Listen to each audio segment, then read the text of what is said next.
Alors aujourd'hui, on a rendez-vous avec Marc Thiré, qui est un artiste sculpteur forgeron, issu de Royan, au cœur du pays, du territoire des 7 vallées.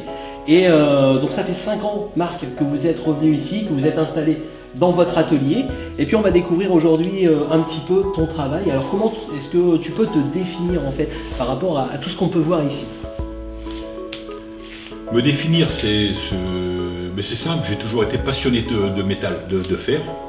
Enfant, j'allais chez le forgeron du village. À cette époque-là, dans les années 60, il y avait encore un forgeron dans le village. Et puis, c'est une passion. C'est une passion, voilà. C'est une passion, le voir travailler, la matière, déformer le fer au contact du marteau sur l'enclume. Ça t'a donné envie de développer cet esprit artistique. Ça m'a donné envie. Voilà. Et de t'exprimer au travers de tout ça. Voilà, tout à fait. Après, il y a plein de dérives, hein. Après, il y a plein de choses. Et puis, la sculpture un jour, la sculpture est arrivée parce que en déformant la matière, on crée des formes, on assemble, et puis voilà. Ouais, tu as suivi une formation particulière, Marc, pour en arriver à avoir un formidable talent, parce qu'on peut voir autour de nous beaucoup d'objets. Il y en a beaucoup qui sont installés dans ta cour, qui sont installés ici dans ton atelier.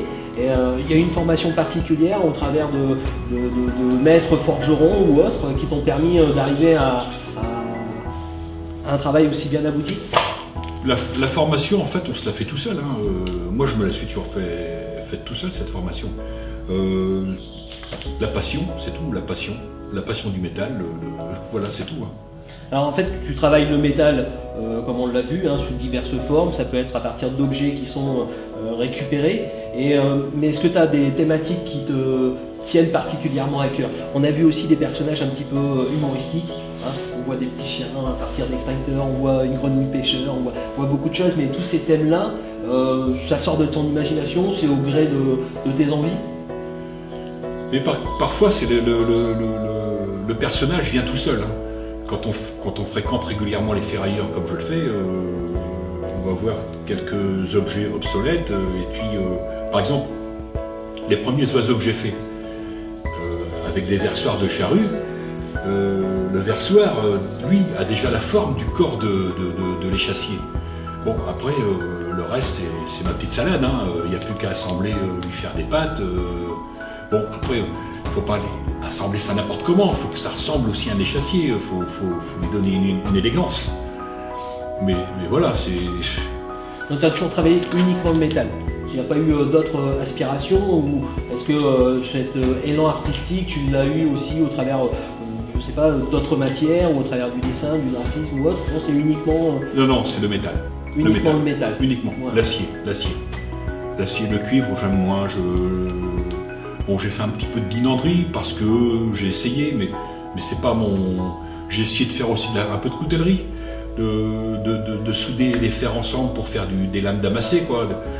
Mais c'est pas mon truc.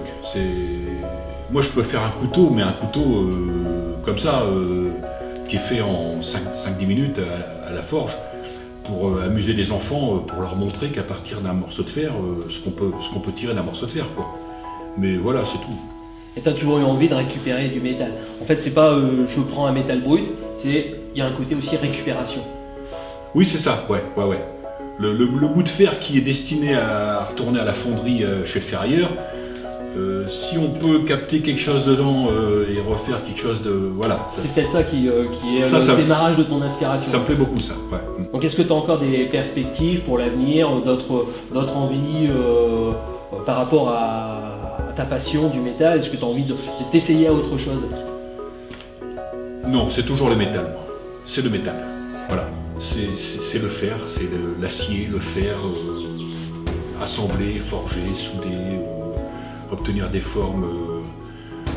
Mais il n'y a pas un autre matériau qui me branche autant que ça.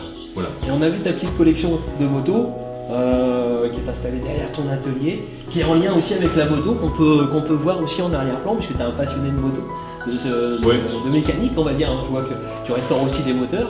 Est-ce qu'il n'y a pas une envie aussi de rallier en fait cette passion de la moto à ton travail de sculpteur?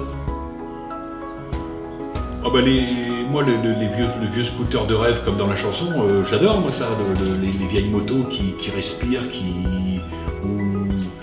qui ont un bruit, une sonorité particulière, c'est vivant quoi. Ça faisait pas énormément de chevaux, ça roulait pas forcément très très vite, mais ça. Cette forme artistique voilà. De l'époque, c'est quelque chose en fait qui m'inspire. Ah oui, mais je vois ma BSA là, on n'a rien inventé de mieux depuis. Voilà, c'est. Bon, on va en profiter pour aller faire un petit tour dans la campagne avec. Et puis en attendant, on va retrouver Marc Thiré qui sera donc en exposition au parc du Clos Saint-Victor à Étapes-sur-Mer durant l'été 2018. Donc je vous invite à aller à sa rencontre et à découvrir le talent de cet artiste forgeron de Royan.